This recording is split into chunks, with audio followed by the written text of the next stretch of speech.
습니다. 우리 좌우에 계신 분들 같이 인사하도록 하겠습니다. 하나님께서 우리의 예배를 받으시기를 원합니다. 인사하겠습니다. 우리의 예배를 받으시기를 원합니다. 하나님께서 우리의 예배를 받으시기를 원합니다. 이렇게 한 번 더 인사하겠습니다. 하나님께서 당신을 사랑하십니다. 이렇게 인사하겠습니다. 하나님께서 당신을 사랑하십니다. 하나님께서 당신을 사랑하십니다. 감사합니다.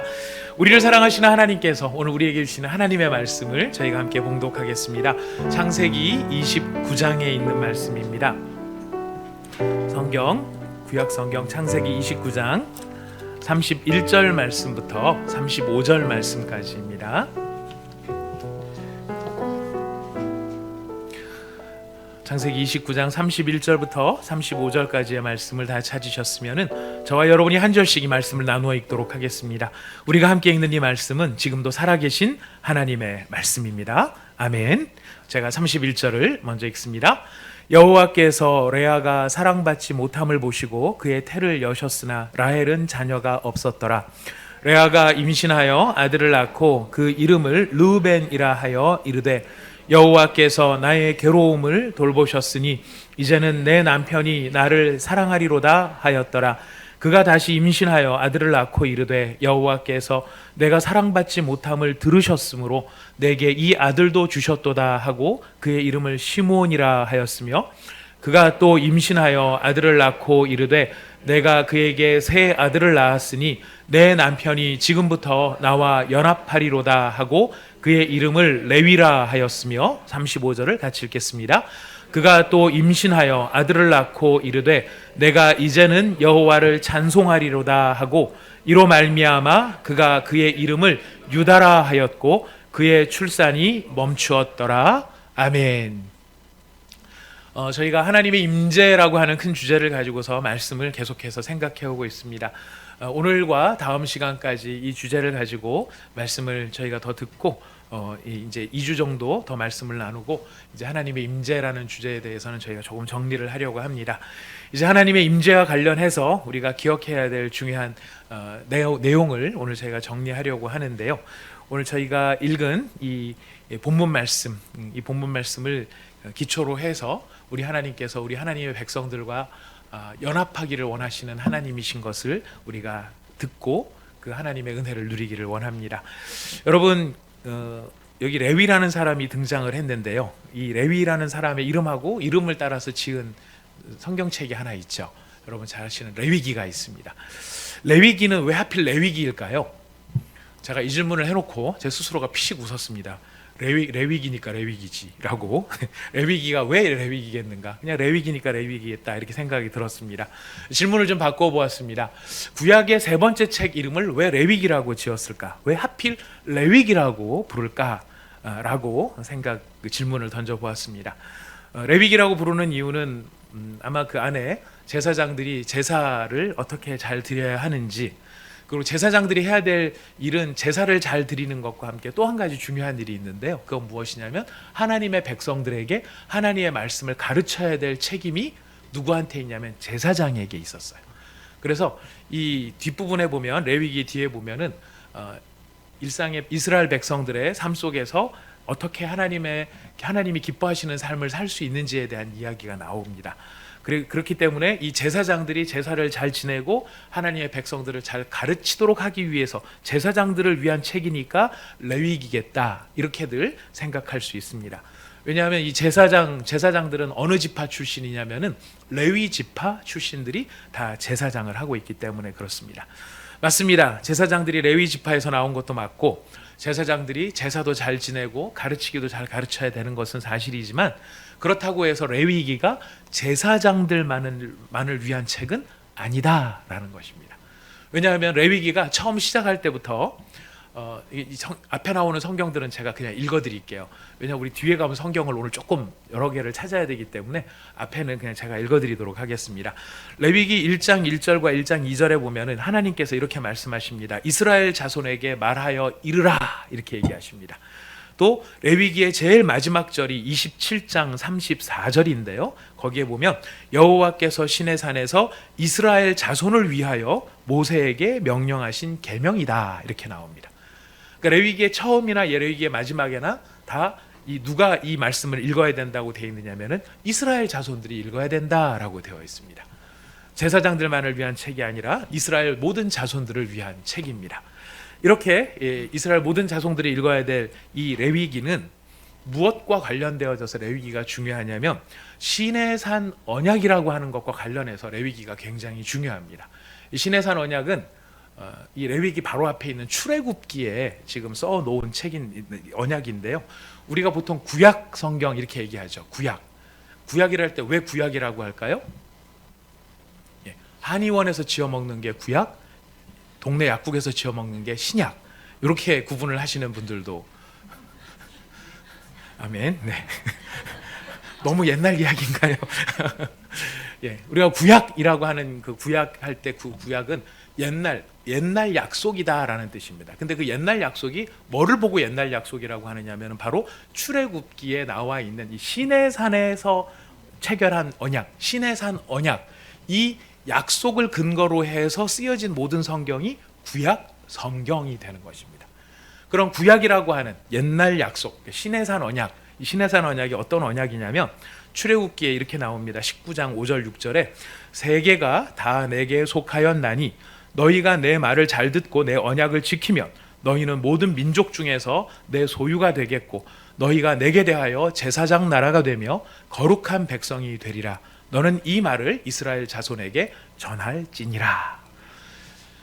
제가 읽어드린 이 말씀, 너희가 하나님께서 지금 이스라엘 백성을 하나님의 어떤 사람으로 삼으려고 하시냐면은 제사장 나라, 거룩한 백성, 하나님의 소유, 이런 너무나 존귀한 사람으로 삼으려고 하시는 거예요. 근데 이 거룩한 나라, 또 제사장 나라가 되기 위해서 조건이 있어요. 그 앞에 뭐라고 말씀하시냐면 이 언약을 지키면 이라고 되어 있어요. 그러니까 하나님의 모든 말씀을 잘 지키면 너희가 뭐가 된다고요? 제사장 나라가 된다라는 것입니다. 이것이 바로 시내산 언약의 내용이 됩니다.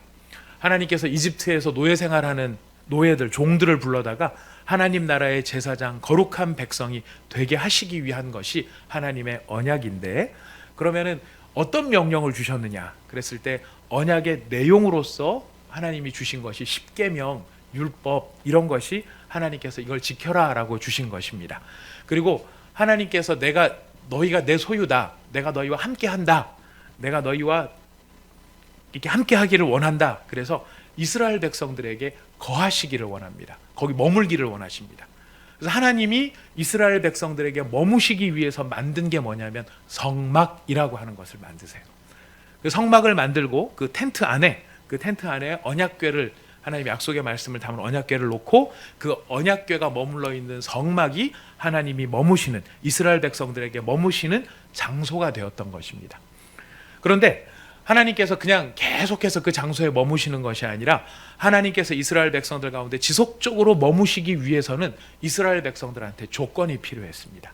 그 조건이 무엇이냐면 하나님은 더러운 걸 좋아하실까요? 깨끗한 걸 좋아하실까요? 두말할 나위 없이 하나님은 깨끗한 걸 좋아하세요. 정결하고 성결하고 정하고 이런 것들을 요구하시고 하나님은 더러운 것을 싫어하세요. 물론 깨끗함, 더러움은 개인적인 차이가 있을 수 있습니다. 사람에 따라서는 아주 깨끗한 걸 좋아하거나 아니면 어지간한 더러움도 참아낼 수 있는 사람이 있습니다. 제가 금요일 날이었던 것 같아요. 저녁에 이제 교회에서 사역을 마치고 퇴근을 해가지고 저희 집 아이들하고 이제 같이 밖에서 식사를 했습니다. 돼지고기 김치찌개를 아주 잘하는 집이 있어서 거기서 식사를 딱 하고 나오다가 아이스크림 31가지 종류를 파는 그 아이스크림 집에 가가지고 이제 아이스크림을 하나씩 골라서 디저트를 먹은 거예요. 그래서 콘에다가 이제 한 컵씩 올려가지고 먹는데 이 콘에다가 올린 아이스크림은 맹점이 있습니다. 왜냐하면 잘못 다루면은 뚝 떨어져요. 제가 새로운 아이스크림을, 그전까지 안 먹던 아이스크림을 하나를 골라가지고 제가 딱 먹으면서 저희 큰딸한테 야 이거 한번 먹어봐, 맛있네, 그러면서 한 입을 주는 순간, 얘가 먹으려고 하는 순간 이게 떨어졌어요. 떨어지는 그 찰나에 순식간에 저의 순발력은 머리로 생각할 나위도 없이 떨어지는 아이스크림을 툭 쳐서 올렸습니다. 툭 쳐서 올려서 위로 올라갔고 제 딸은 그것을 축구에서 트래핑하듯이 딱 받아갖고 밑으로 흘러가는 걸 제가 딱 받은 거예요. 그래서 아이스크림을 딱 손에 잡은 겁니다. 제 딸내미 추링이에 다 묻었어요. 앞에 이렇게 묻었어요. 그 아이스크림 먹어야 될까요? 버려야 될까요? 어떻게 1부, 2부가 다 똑같으십니다. 예, 저는 아무 일도 없었다는 듯이 바로 그것을 콘에다가 꾹 눌러가지고 떨어지지 말라고 꾹 눌러서 다 맛있게 먹었습니다. 제 딸이 그걸 보고 아빠 어떻게 그렇게 앞에 추리닝에 묻었던 그 더러운 것을 먹을 수가 있어? 그러는데 제가 남자는 군대 갔다 오면 이런 거 다 먹어 뭐 이러면서 제가 먹었던 기억이 있습니다. 딸내미는 그걸 못 먹지만 저는 아주 편안하게 먹었죠. 이 더러움도 이렇게 느끼는 정도에 따라서 사람에 따라 좀 다 다를 수 있는데요. 하나님은 정말 정결함을 원하십니다. 그래서 그 이스라엘 백성들이 하나님 앞에 깨끗하게 하시기 위해서 두 가지를 만드셨는데, 하나는 깨끗한 삶을 살기 위한 삶의 방식을 가르치셨어요. 이거는 더러운 삶이고 이거는 깨끗한 삶이다.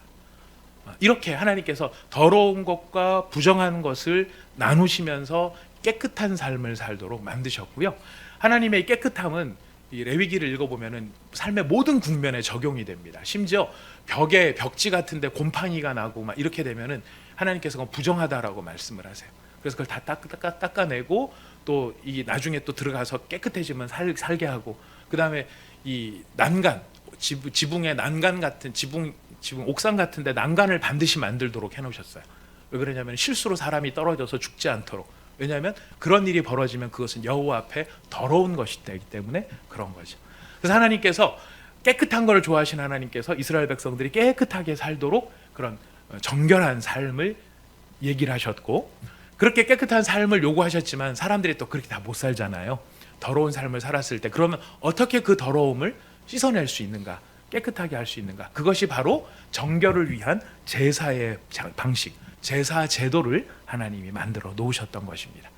그런데 깨끗한 삶을 요구하시는 거나 더러워진 사람을 깨끗하게 하는 이 제사 제도를 만드신 거나 근본적인 목적을 우리가 음미해 보면 하나님이 왜 깨끗한 삶, 또 깨끗해지는 방법을 요구하셨을까? 목적이 있겠죠. 이유가 있겠죠. 그 근본적인 목표가 어디에 있느냐면 하나님은 하나님의 백성들과 하나 되기를 원하시고 연합하기를 원하시기 때문이라는 것입니다. 하나님의 백성들과 연합하기 위해서 그들이 깨끗해져야 되고 그들의 더러움을 씻어내고, 이 과정을 복잡하게 만들어서 막 종교생활 힘들게 만들고 조금이라도 부정타면 넌 죽었어 이렇게 해갖고 사람들을 힘들게 만들려고 하는 것이 아니라 하나님의 근본적인 목표는 어디에 있는가? 나는 나의 백성들과 함께 하기를 원한다. 나의 백성들과 연합되기를 원한다. 이게 하나님의 마음이셨다라는 거예요. 그런데 참 재미있는 것은요, 이게 레위기라고 되어 있는데 이 레위기가 나와 있는 제사장들이 아까 말씀드렸습니다. 레위 지파 사람들이에요. 레위 지파의 최초의 족장은 누구일까요? 레위 있었습니다. 말 그대로 레위였었습니다. 근데 재밌게도 이 레위의 출생에서부터 바로 이 하나님의 이 정말 치밀하고 놀라우신 하나님의 일이 준비되고 있다는 걸 느끼게 됩니다. 레위의 엄마는 누구죠? 예, 레아예요. 레위의 아빠는 누구죠? 야곱이에요. 예. 이 레위의 또 다른 엄마들이 있어요. 라헬이 있고 비라가 있고 실바가 있어요. 지금 레위는 4명의 엄마를 모시고 사는데 그 중에 친엄마는 레아였어요. 근데 여러분 잘 아시다시피 이 레아는 안타까운 것이 뭐냐면 야곱은 이 4명의 부인이 있었지만 야곱이 평생 사랑한 여자는 딱 한 사람밖에 없었습니다. 누가였죠? 레헬 뭐 이렇게 나오십니다. 잘 모르시는 분들 지혜로우십니다. 야곱이 평생 사랑한 여자는 딱 한 여자예요. 라헬이에요. 라헬만 사랑을 했어요. 물론 라헬 입장에서는 자기만 바라보는 이 남자가 너무나 고마웠겠지만, 하지만 다른 부인들 입장에서 보면 어때요? 내가 지금 그렇잖아요. 기분 나쁘잖아요. 나도 부인인데, 나도 아내인데. 라헬을 만나는 순간부터 야곱은 라헬에게 마음을 빼앗겼고요. 사실 누구랑 먼저 결혼했냐면 레아랑 먼저 결혼했는데도 불구하고 라헬만을 마음에 두고 편애를 한 사람이었습니다. 그러니 이 레아의 마음이 어떻겠어요? 참 마음이 너무너무 아리고 아팠을 것 같아요. 야곱이 왜 그렇게 레아에 대해서 그런 마음을 가졌을까? 성경학자들은 여러 가지 가능성을 이야기합니다. 첫 번째로는 일단 라반이 속였어요. 이 레아의 아버지인 라반이 자기를 속였어요. 속인 게 분한 거예요. 그러니까 속인 사람에 대한 분노 이런 것도 있을 수 있었을 것이고, 두 번째, 이 레아 때문에 라헬만 딱 자기가 얻었다면 고생을 몇 년만 하면 됐냐면 7년만 하면 됐어요. 근데 이 레아 때문에 몇 년을 더 고생을 해야 되냐면 7년을 더 고생을 해야 돼요. 내가 하루 이틀도 아니고 7년이나 참아가지고 끝낼 수 있는 일을 누구 때문에? 레아 때문에 더블로 일을 해야 되니까 참 어려운 거예요. 거기다가 이 또 성경에 보면은 라헬은 곱고 알이 따왔다라고 되어 있는데 레아는 시력이 약했다라고 나와 있어요. 시력이 약했다는 게 무슨 뜻인지 어제 저희가 교육자님들한테 저기 여쭤봤거든요. 이구동성으로 이렇게 말씀하셨어요. 못생겼다라고 이야기를 해요. 시력이 약했다 이 뜻은 레아가 못생겼다 뭐 이런 뜻이라고 얘기를 하는데 그랬을 것도 같아요. 또 재밌는 건 뭐냐면은 여러분 라헬이라는 이름의 뜻이 뭔지 아십니까? 라헬? 혹시 들어보셨나요? 라헬은 암양이라는 뜻입니다. 암양. 레아는 무슨 뜻일까요? 순양? 레아는요 들소라는 뜻이에요. 참 그 아버지도 대단하죠. 둘째 딸은 낳아놓고 암양이라고 지어놨는데 첫째 딸은 낳아놓고 들소라고 지었어요. 제가 아마 제 딸 둘한테, 큰애한테 너는 들소, 너는 암양 그랬으면은 들소라고 이름 지은 애가 저를 아마 껍데기를 벗기려고 덤벼들었을지도 모르겠어요. 근데 이름이 그런 걸 보면은 뭐가 어떤 느낌이 드십니까? 레아가 상당히 사실 좀 투박하고 거칠었을지도 모르겠다 이런 생각도 한편에 들기는 합니다. 사실 뭐 정확한 거는 잘 몰라요. 정확한 건 잘 모르지만 그럼에도 불구하고 아내는 아내잖아요. 더군다나 엄밀하게 놓고 보면 속인 건 누구예요? 삼촌이 속인 거지 레아가 속인 게 아니거든요. 그리고 다른 한편으로 보면은 레아도 피해자예요. 내가 원한 것도 아니고 내가 가자는 것도 아니고 순전히 아버지가 그렇게 해갖고 된 일인데, 근데 그런 피해자인 레아한테 야곱은 자신의 모든 감정을 투사를 하고 있는 것이 사실 지나친 것이죠. 바로 그렇게 남편의 사랑을 받지 못하고 야곱의 뭔가 이렇게 보살핌을 받지 못하는 이 레아. 여기 보면은 오늘 읽은 성경에 보면 그 사랑받지 못했다라고 되어 있는데 이거는 굉장히 순화된 표현이고요. 이 히브리 원어가 사네라고 하는 말인데요. 이 사네라고 하는 말의 원 뜻이 뭐냐면은 미워하다, 증오하다라는 뜻이. 야곱은 레아를 미워했어요. 야곱을 보고 증오한 거예요. 레아는 그 증오와 미움을 고스란히 받아내고 있는 상황이에요.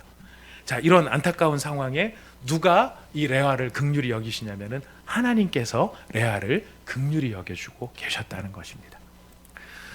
야곱은 지금 철저하게 자기에게 주어진 환경인 레아를 무시하고 미워하고 이렇게 지내는데 하나님께서 야곱은 돌보지 않는 레아를 하나님이 돌보시면서 그에게 은혜를 베푸시는데 어떤 은혜를 베푸시냐면은 그녀의 태를 열어주셨습니다. 레아가 남편의 사랑을 아무것도 못 받고 따뜻한 손길 한번, 다정한 눈길 한번 못 받는 그 레아를 하나님이 불쌍히 여겨주셔서 아들을 그에게 갖게 하신 거예요. 그래서 그가 아들을 낳았어요. 첫 아들을 낳았어요. 첫 아들을 낳았고 이름을 뭐라고 지었냐면 르우벤이라고 지었습니다. 르우벤은 무슨 뜻이냐면 보라 아들이다 이런 뜻이에요. 보라 아들이다. 여러분 그 심정이 느껴지시나요? 예. 이렇게 사랑 못 받던 내가 아들을 낳았는데 이 아들을 저기 연적이라고 할 수 있는 동생이지만 정말 모든 사랑을 다 뺏어간 그 라헬은 못하는 일을 자기는 한 거예요. 자기는 한 거면서 지금 뭐라고 얘기합니까? 봐라 아들이다. 여러분은 이 레아의 심정을 공감하실 수 있으면 좋겠습니다. 자, 근데 이 아들이다라고 하는 이 말 속에는 뭐가 지금 담겨 있느냐면 지금 이 르우벤이라고 이름을 지으면서 레아가 뭐라고 뒤에다가 해석을 하고 있습니까? 여호와께서 나의 괴로움을 돌보셨다라고 합니다. 여호와께서 나의 괴로움을 돌보셨다. 이 레아가요, 이제 이 아들을 이렇게 낳고 나면 이제는 야곱이 자기가 아들을 낳았으니까 좀 애정을 가지고 아유 여보 수고했어, 당신 정말 애썼네라고 해줄 거라고 기대를 했겠죠. 근데 안타깝게도 그 기대는 허물어지고 말았어요. 아들을 낳았는데도 야곱은 여전히 레아에 대해서 마음을 주지 않아요. 근데 그때 다음에 둘째를 낳아요. 둘째를 낳았는데 둘째 이름을 뭐라고 지었냐면 시므온이라고 지었어요. 시므온이라고 지은 이유를 레아는 이렇게 설명을 합니다. 내가 사랑받지 못함을 들으셨으므로 누가? 여호와께서 내가 사랑받지 못함을 들으셨으므로 내게 이 아들을 주셨도다라고 이야기합니다. 참 재밌는 거는 르우벤은 보다라는 뜻이고요, 시므온은 듣다라는 뜻이에요. 하나님께서 내가 어떤 처지인지를 보셨고 내 형편이 어떤지를 들으셨다. 그래서 그 하나님이 나에게 이렇게 갚아주셨다. 레아는 사람한테서 사랑받지 못하고 야곱한테서 사랑을 받지 못하는데 그 깊은 절망과 좌절을 무엇으로 이겨냅니까? 하나님을 믿는 믿음으로 이겨내고 있다는 것이. 근데 이 믿음으로 이겨내는 이 장면이 놀라운 게 무엇이냐면, 원래 이 라반은 아브라함하고 같은 하나님을 섬겼을까요? 라반은 다른 하나님을 섬겼을까요? 분위기를 보니까 뭐 같아요? 다른 하나님을 섬겼어요. 그 이유가 뭐냐, 그 근거가 뭐냐면, 나중에 야곱이 야반 도주를 하죠. 야반 도주를 할 때 라헬이 뭐 하나를 훔쳐가지고 갑니다. 그 훔친 게 뭐냐면 드라빔이라고 하는 걸 훔쳐가요. 그 드라빔이 뭐냐면 가정의 수호 신이에요. 그러니까 다른 우상을 섬기고 있었던 거예요, 라반은. 그러니까 라반은 지금 아버지 라반은 지금 드라빔을 섬기고 우상을 섬기고 있는데, 레아는 지금 누구를 믿느냐면 자기의 남편이 섬기는 아브라함의 하나님을 지금 레아는 믿기 시작했다는 거예요. 그래서 라반의 하나님을 찾는 게 아니라 자기 남편의 하나님, 야곱의 하나님, 야곱의 할아버지의 하나님은 아브라함의 하나님 여호와를 이 레아는 믿기 시작했고, 그 여호와로 말미암아 레아는 위로를 받고, 그래서 남편이 자기에게 의지가 되어주지 않으니까 지금 하나님을 의지하면서 살아가게 되었다는 것입니다. 라헬과는 굉장히 비교가 돼요. 라헬은 야곱의 사랑은 많이 받았지만 라헬은 정작 나중에 보면 드라빔이나 훔치는 여자로 좀 등장을 합니다. 들손을 우직하게 달려갔는데 암양은 드라빔 훔치고 좀 너무 안타까워요. 근데 그러다가 이제 레아가 마침내 셋째를 낳았습니다. 세 번째 아들 낳았는데 그 이름이 무엇입니까? 레위예요. 레위의 뜻은 뭐냐면 연합하다라는 뜻이에요. 아들 셋을 낳았으니까 이제는 야곱이 나와 연합할 것이다, 나와 분리되지 않을 것이다, 나와 하나가 될 것이다, 이런 기대감이 아마 이 레아한테 있었는지 모르겠어요. 하지만 안타깝게도 그는 레아의 기대였고요. 야곱은 여전히 마음을 두지 않아요. 아들 셋이나 낳았는데, 여러분 아들 셋 낳으면 게임 끝이죠. 무슨 얘기인지 모르시나요? 우리나라 전설에도 보면 선녀가 내려와서 목욕을 하는데 선녀 옷을 감췄는데 맷을 낳기 전까지는 주문한대요. 왜 하필 셋인지는 모르겠는데 아들 셋을 낳았으면 어쨌든 이렇게 대접을 받아야 되는데 야곱은 그렇게 하지를 못했어요. 참 안타깝기는 해요. 근데 제가 이 모습을 묵상을 하면서 사실 어떤 감동을 받느냐면, 이 레아의 모습이 누구의 모습을 닮았는가, 누구의 모습을 투영하고 있는가, 바로 하나님의 모습을 투영하고 있다라는 거예요. 어떤 점에서? 레아는 끊임없이 이 야곱과 하나 되기를 원하고, 야곱과 일치하기를 원하고, 야곱과 연합하기를 원하는데, 야곱은 계속 레아를 밀어내죠. 레아가 이렇게 훌륭한 일을 하고 있음에도 불구하고. 근데 이 모습이 마치 누구의 모습과 같으냐면 하나님께서 죄인을 품으려는 모습과 같더라는 거예요. 죄인들은 하나님께서 우리에게 모든 좋은 것들을 주심에도 불구하고 좋은 걸 받을 때는 감사합니다 하지만 우리의 마음속에서는 하나님을 자꾸 어떻게 합니까? 밀어내는 거예요. 귀찮은 거. 하나님, 내 마음대로 살겠습니다. 내가 원하는 대로 살겠습니다. 내 힘대로 살겠습니다. 내 방식대로 살겠습니다. 이러면서 하나님을 자꾸 밀어내고 있는지 몰라요. 근데 하나님은 지금 무엇을 원하십니까? 그렇게 밀어내는 죄인임에도 불구하고 이 사람들은 나의 백성, 내가 이 백성들과 연합하리라, 하나가 되리라, 이런 하나님의 마음이 녹아져 있는. 그래서 레위기는요, 이름을 따라 레위기로 읽어야 될 게 아니라 연합의 방법, 연합하시는 하나님, 그 마음으로 읽어낼 수 있다라는 것입니다. 자, 이렇게 이 하나님을 지금 떠나가고 하나님의 임재를 원하고 제사를 드립니다. 성막을 만들고 성전을 만들고 제사도 드리고 찬양하고 예배도 하지만 마음으로는 하나님과 하나 되어 있지 못한 바로 그 이스라엘 백성들을 향해 하나님께서는 그럼에도 불구하고 포기하지 아니하시고 하나님께서 이런 약속을, 이런 선포를 하십니다. 우리 이 성경은 찾아보겠습니다. 예레미야 50장 5절 말씀입니다. 예레미야 50장 5절 말씀 여러분 성경책 예레미야 50장입니다. 다 찾아보셨습니까? 한번 찾아보시겠습니다. 예레미야 50장 5절 말씀.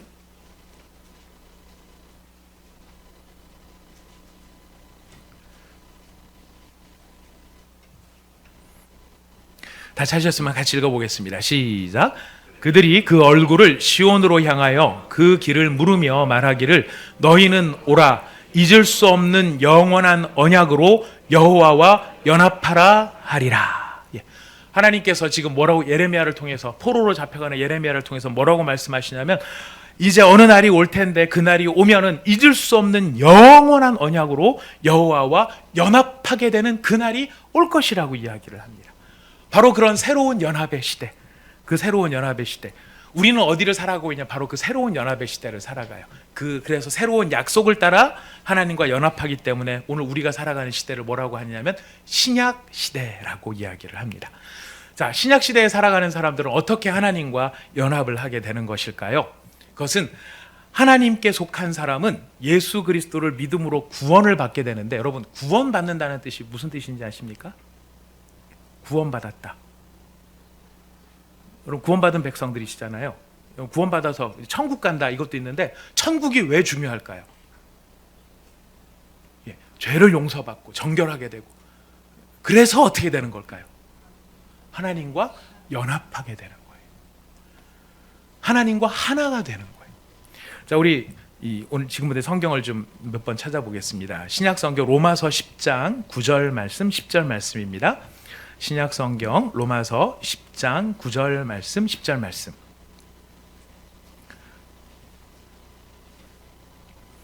로마서 10장 9절 말씀 10절 말씀. 네, 찾으셨으면 같이 읽겠습니다. 시작. 내가 만일 내 입으로 예수를 주로 시인하며 또 하나님께서 그를 죽은 자 가운데에서 살리신 것을 내 마음에 믿으면 구원을 받으리라. 사람이 마음으로 믿어 의에 이르고 입으로 시인하여 구원에 이르느니라. 아멘. 우리가 예수를 주로 시인하게 되면, 예수님께서 부활하셨다는 사실을 마음에 믿게 되면 우리는 뭘 받은 사람이라고요? 구원을 받은 사람이라.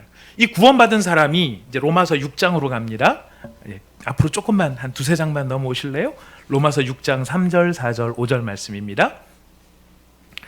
로마서 6장 3절 4절 5절 말씀 같이 읽겠습니다. 시작. 무릇 그리스도 예수와 합하여 세례를 받은 우리는 그의 죽으심과 합하여 세례를 받은 줄을 알지 못하느냐. 그러므로 우리가 그의 죽으심과 합하여 세례를 받음으로 그와 함께 장사되었나니 이는 아버지의 영광으로 말미암아 그리스도를 죽은 자 가운데서 살리심과 같이 우리로 또한 새 생명 가운데서 행하게 하려 함이라. 만일 우리가 그의 죽으심과 같은 모양으로 연합한 자가 되었으면 또한 그의 부활과 같은 모양으로 연합한 자도 되리라. 아멘. 바로 이렇게 구원을 받은 사람들은 실존적으로 어떤 우리가 경험을 하게 되느냐면 누구와 연합한 자가 된다는 것이에요? 예수님과 연합한 자가 된다는 것이에요. 예수님이 2000년 전에 십자가에 달려 돌아가셨지만 예수님만 돌아가신 게 아니라 우리도 그 예수님과 연합하여 십자가에 달려 죽은 것이 되는 것이고요. 예수님이 부활하신 것처럼 우리도 예수님과 연합하여 부활한 사람이 되었다라는 것입니다. 네, 여러분, 예수님과 지금 성경은 지금 뭐라고 말씀하시냐면 예수님의 그 공로로 말미암아 우리가 예수님을 믿었을 때에 우리와 예수님은 어떻게 된 존재냐면 합해진 존재가 돼요. 하나가 된 존재가 돼요. 연합한 존재가 되었어요. 그러면 나와 예수님이 연합했다면 예수님은 지금 어디에 계실까요? 예수님과 내가 연합이 되었다면 지금 예수님은 어디에 계실까요? 내 안에 하셨는데 제가 한 번 더 물어보니까 대답을 살짝 나와 함께라고 바꾸셨습니다. 둘 다 같은 말이신데요. 둘 다 맞는 말. 감사합니다. 귀한 말씀입니다. 예수 그리스도는 지금 어디 계실까? 나와 예수님이 연합되어 있는 존재라면 예수님은 지금 어디에 계실까? 물론 만유의 통치자로서 하나님의 보좌에 앉아 계십니다. 하늘의 보좌의 좌정에 계십니다. 또한 무소부재하신 하나님의 속성상 예수님은 안 계신 곳이 없는 모든 곳에 계십니다. 하지만 존재론적으로 가장 중요한 지금 예수님의 위치는 어디냐면 바로 내 안에 나와 함께 계시다라는. 성경은 이것을 굉장히 강조합니다. 여러분 갈라디아서 2장 20절을 찾아보겠습니다. 갈라디아서 2장 20절. 여러분 암송하시는 분도 계실 거예요. 갈라디아서 2장 20절. 갈라디아서 2장 20절. 같이 읽어보겠습니다. 시작. 내가 그리스도와 함께 십자가에 못 박혔으니 그런즉 이제는 내가 사는 것이 아니요 오직 내 안에 그리스도께서 사신 것이라. 이제 내가 육체 가운데 사는 것은 나를 사랑하사 나를 위하여 자기 자신을 버리신 하나님의 아들을 믿는 믿음 안에서 사는 것이라. 아멘. 자, 내가 그리스도와 함께 십자가에 못 박혔으니 이제는 내가 사는 게 아니고 내 안에 누가 사신다고요?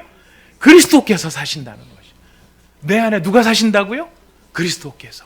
그리스도가 지금 어디 계세요? 내 안에 계세요. 근데 어떤 사람들은 그걸 모르고 있었나 봐요. 고린도 교회에서는 이런 얘기를 해요. 이건 제가 그냥 읽어드릴게요. 바울이 고린도 교회 성도들한테 이렇게 얘기를 합니다. 고린도전서 3장 16절인데요. 너희는 너희가 하나님의 성전인 것과 하나님의 성령이 너희 안에 계시는 것을 알지 못하느뇨? 라고 물어봐요. 알지 못하느냐? 이렇게 물어봐요. 당연히 지금 뭘 알아야 된다는 거예요? 내 안에 예수님이 계신다는 것을. 근데 예수님이 계신다는 게 왜 그렇게 중요할까요? 실제적으로 그냥 이론적이고 뭐 교리적인 문제가 아니고요. 내 안에 예수님이 계셔. 이 말이 우리한테 신앙적으로 너무 중요한 이유가 뭐야? 어디에 있느냐면은 여러분 하나님 만나기 위해서 하나님 찾으려면 어디로 가야 될까요?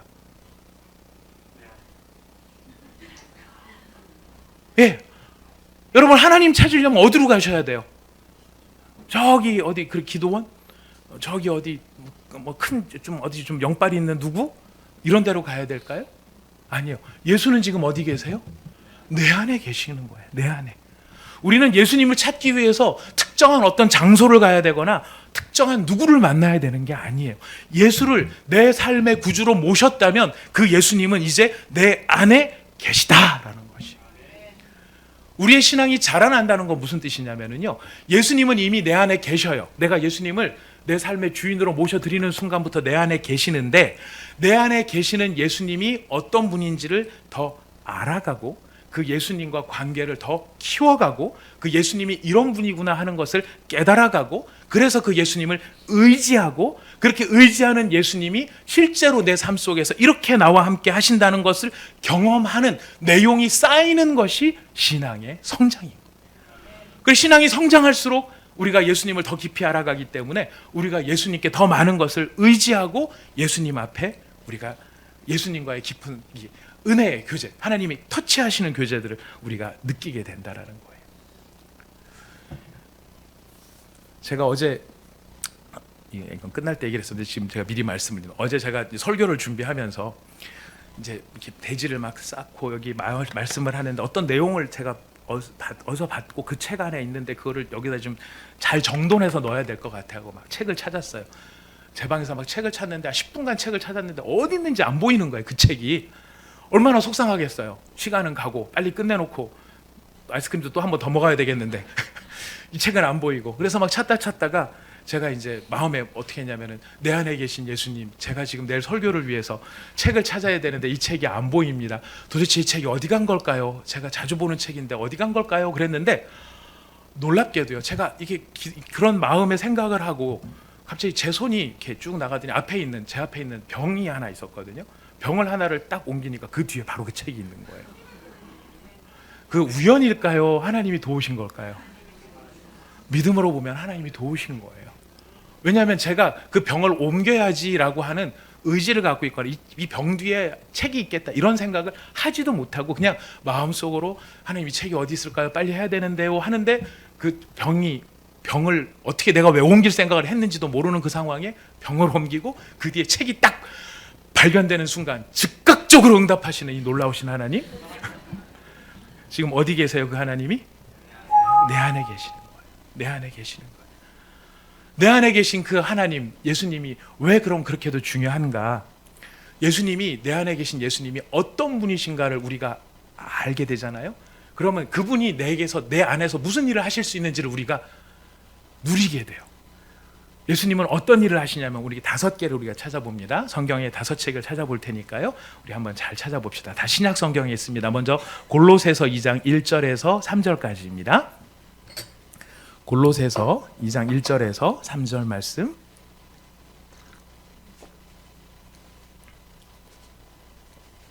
골로새서 2장 1절에서 3절 말씀.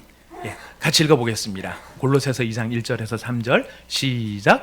내가 너희와 라오디게아에 있는 자들과 물은 내 육신의 얼굴을 보지 못한 자들을 위하여 얼마나 힘쓰는지를 너희가 알기를 원하노니 이는 그들로 마음의 위안을 받고 사랑 안에서 연합하여 확실한 이해의 모든 풍성함과 하나님의 비밀인 그리스도를 깨닫게 하려 함이니 그 안에는 지혜와 지식의 모든 보화가 감추어져 있느니라. 예수 그리스도 안에 무엇이 감추어져 있다고요? 지혜와 지식의 모든 보화가 감추어져 있다는 거예요. 근데 그 예수님이 지금 누구 안에 계세요? 내 안에 계신 거예요. 여러분, 문제가 생기면은 우리는 그 문제가 문제를 맞닥뜨리면은 어떻게 합니까? 그 문제를 가지고 예수님과 상의하십니까? 혼자 고민하십니까? 저 같은 경우를 보니까요, 저 혼자 예수님한테 분명히 잠깐 기도를 하는데 어느 사이엔가 보면 나 혼자 그 문제를 해결하기 위해서 골머리를 앓고 끙끙거리는 거를 보게 돼요. 우리 머릿속에서 나오는 생각들이 다 어때요? 5만 가지 생각, 7만 가지 생각이 우리 머릿속에서 끌어오릅니다. 근데 그렇게 내 생각만 가지고 있다면 답이 나옵니까? 안 나옵니까? 안 나오더라는 거예요. 누구 앞에 가야 돼요? 예수님 앞에. 왜? 그 예수님께는 무엇이 있기 때문에? 지혜와 지식의 모든 보화가 감추어져 있기 때문에. 우리 교회 안에는 창작을 하시는 분들이 많이 계세요. 음악이나 미술이나 또 여러 세공이나 이런 걸 하시는 분들도 계세요. 머릿속에서 막 지혜가 안 나올 때가, 아이디어가 안 나올 때가 있어요. 여러분, 누구에게로 가야 되시는지 아십니까? 내 안에 계신 예수님께.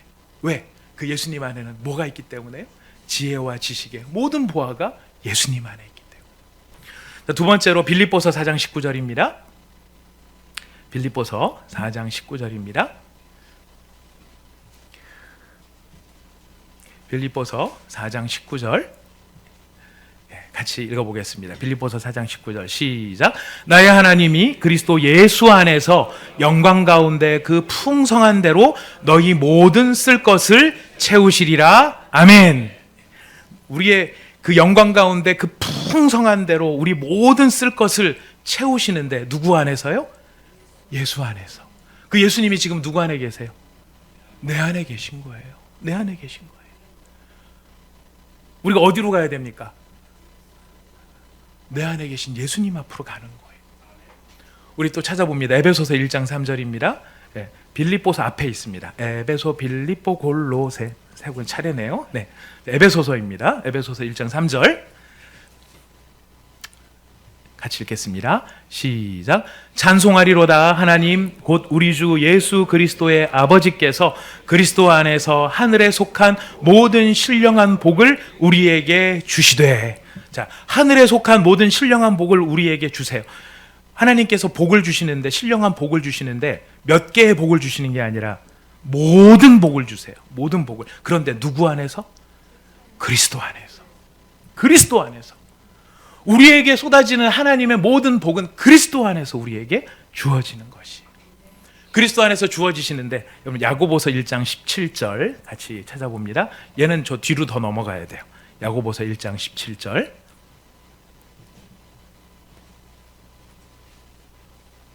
야고보서 1장 17절이에요. 야고보서 1장 17절 같이 읽어보겠습니다. 시작. 온갖 좋은 은사와 온전한 선물이 다 위로부터 빛들의 아버지로부터 내려오나니 그는 변함도 없으시고 회전하는 그림자도 없으시니라. 변함도 없고 회전하는 그림자도 없는 모든 빛들의 아버지께서 우리에게 무엇을 주신다고요? 온갖 좋은 은사와 온전한 선물을 우리에게 능히 주신다라는 것이. 여러분, 신앙은요, 도덕적이고 윤리적인 어떤 지침을 가지고 이렇게 살아라 저렇게 살아라 하는 것으로 끝나지 않아요. 신앙의 참된 능력, 예수를 주인으로 모시고 살아가는 그 믿음의 실제는요, 바로 내 생활과 삶 속에 구체적으로 개입하셔서 이렇게 응답하시는 하나님을 실제로 누리는 것이 우리의 진짜 믿음이라는 거예요. 그래서 믿음 생활이 진짜가 되면은요, 재미가 있고요, 즐거워요. 해보신 분들은 아셔요. 경험해보신 분들 왜 모른 척하고 이렇게 얼굴 표정들을 그렇게 하고 다 아시잖아요. 내가 내 안에 계신 예수 그리스도를 붙잡고 그 예수님께 의지했을 때 어떻게 내가 지금 고민하는 문제들이 풀어지고 내가 염려했던 것들이 해결이 되고 내 삶 속에 하나님이 개입하셔서 어떤 은혜를 베푸시는지 여러분 아시지 않습니까? 아시는 분들 더 잘 아시고 모르시는 분들은 더 확실하게 아시기를 바라겠습니다. 마지막입니다. 요한복음 7장 38절 말씀입니다. 요한복음 7장 38절 말씀입니다.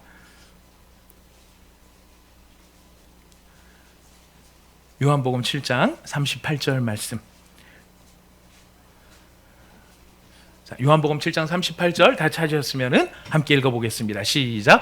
나를 믿는 자는 성경의 이름과 같이 그 배에서 생수의 강이 흘러나오리라 하시니. 나를 믿는 자, 여기서 나는 누구일까요? 예수님을 믿는 자예요. 예수님을 믿는 자는 이미 성경에 말씀을 해주셨어요. 성경에 이렇게 이야기를 다 해놓으셨어요. 성경에 뭐라고 얘기하셨냐면 예수님을 믿으면, 메시아를 믿으면 어떤 일이 생기는가? 그 배에서 뭐가 흘러요? 생수의 강이 흘러요. 생수의 강이 흐른다는 게 무슨 뜻일까요? 나를 만나는 사람들이 내 안에 예수가 계시니까 그 예수님으로부터 나오는 생수로 말미암아 나를 만나는 사람들이 살아난다는 거예요. 나를 만나는 사람들이 힘을 얻는 거예요. 나를 만나는 사람들이 용기를 얻고 나를 만나는 사람들이 뭔가 의욕을 다시 회복하는 이런 일들이 우리 가운데 일어나요. 왜? 우리 안에서 뭐가 흘러가니까? 생수의 강이. 그게 우리 실력입니까? 아니요. 내 안에 누가 계시니까? 예수님이 계시니까. 근데 막 내가 신앙생활 잘한다고 하고 신앙생활 몇십 년 했다고 하고 내 직분이 뭐고 막 기도도 열심히 봉사도 열심히 막 한다고 하는데 그 사람만 만나면 사람이 죽어요. 있던 의욕도 사라져요. 막 옆에서 몇 마디 얘기만 하면은 막 나중에 집에 돌아와서 뭐 머리가 찌끈거려요. 막 안 좋은 생각들이 막 머리에 넘쳐요. 하여튼 막 그 사람만 만나고 돌아오면은 뭔가 뭐 대단한 것들을 뭐 한 것 같은데 나중에 보면은 영혼이 푹푹푹푹 꺼져 들어가요. 그는 그 배에서 뭐가 나오지 않기 때문입니까? 생수의 강이 안 나오고, 생수의 강이 안 나오니까 무슨 강이 흐를까요? 무서운 말인데요, 독약의 강이 흐르고 있는 거예요. 여러분, 우리가 믿음이 좋다, 믿음이 나쁘다, 내가 아무리 뭐 이걸 외적인 걸로 보여줄 게 아니고요, 이게 결과는 분명해요. 나를 만나는 자가 살아나느냐, 나를 만나는 자가 죽느냐. 근데 우리가 살리는 사람이 되기를 원하잖아요. 그 어떻게 살릴 수 있을까요? 내 안에 있는 예수 그리스도, 그분이 내게 흘려보내시는 생수의 강을 우리가 흘려보낼 때 나를 만나는 사람이 살아나는 거예요. 내 위로로 위로하는 게 아니에요. 내 실력으로 격려하는 게 아니에요. 내 소유로 주는 게 아니에요. 내 안에 있는 것으로 내게 주노니 그리스도 예수의 이름으로 일어나 걸으라 말했던 베드로와 요한, 자기 안에 뭐가 있는 거예요? 예수가 있는 거예요. 예수가. 그 예수를 주는 거예요. 우리가 주는 것은 그 예수를 주는 거예요. 여러분, 우리가 그렇게 예수님과 하나가 되고 연합되었다라는 이 놀라운 실체, 오직 내 안에 사는 것이 그리스도다라고 했었을 때, 여러분 사실 이 말은요, 우리한테 이런 교훈을 또한 알려주는 거예요. 여러분들 지금 여러분들이 눈으로 보는 건 여러분이 보는 거죠. 하지만 이거는 누구한테 보여드리는 것일 수도 있죠. 그렇죠. 내 안에 계신 예수님께 보여드리는 것이 될 수 있어요. 그러니 이상한 것을 봐서는 되겠어요? 안 되겠어요? 안 돼요. 유치원생처럼 말씀해 주셨는데 유치원 어린이들도 알아요. 그렇게 하면 안 되는 걸 알아요. 내가 지금 보고 있는 것을 누구에게 보여드리는 것이다? 그걸 누가 아는 거예요? 내 안에 사는 것이 내가 아니라 그리스도라는 사실을 분명히 깨닫는다면 우리는 보는 것 하나라도 그냥 내가 보는 게 아니라 누구에게 보여드리는 거죠? 예수님께 보여드리는 거예요. 그리고 여러분, 여행 자주 가시기 바랍니다. 좋은 거 많이 보시기 바랍니다. 여행 자주 가시고 좋은 거 보시는데 주일 빼고 평일날 가시기 바랍니다. 근데 좋은 데 딱 보시면서 여러분 어떤 마음을 가지셔야 될까요? 내가 좋은 걸 보면서 좋네 이러면서 끝나는 게 아니라 내 안에 계신 예수님께 보여드릴 수 있는 거예요. 내가 무슨 말 한마디를 하더라도 내 안에 계신 예수님께 들려드릴 수 있는 거예요. 그래서 내 안에 사시는 분이 예수님이라는 사실을 분명하게 깨달으면 깨달을수록 우리의 삶의 방향과 목적과 내용이 정결한 삶, 거룩한 삶으로 갈 수밖에 없게 되는 것이죠. 여러분, 우리는 혼자가 아닙니다.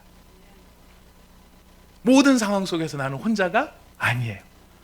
이미 예수님은 누구 안에 계세요? 여러분, 여기에 대한 확신이 우리의 믿음을 살리는 거예요. 제가 이 사실을 준비하면서 마음에 너무 큰 도전이, 은혜가 됐던 게 뭐냐면, 문제가 생기면 모든 문제의 해답은 어디에 있나? 문제가 우리 끊임없이 생겨요? 안 생기는 사람 없어요? 항상 문제는 생겨요. 그 모든 문제가 생길 때 문제의 해답이 어디 있을까요? 내 안에 있는 거예요. 내 안에.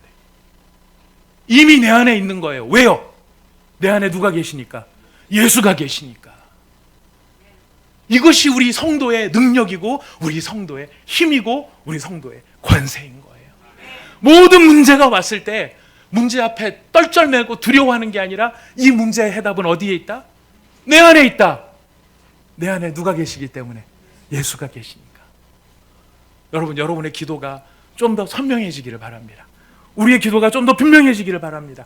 그냥 허공을 치는 것 같고, 나 혼자 뭐라고 주절거리는 것 같고, 나 혼자 뭐라고 이렇게 하는, 아무도 듣는 사람 없는데 그냥 나만 혼자 애타가지고 이러는 게 아닌가? 아닙니다. 여러분, 그 기도를 하실 때 누구를 의식해야 될까요?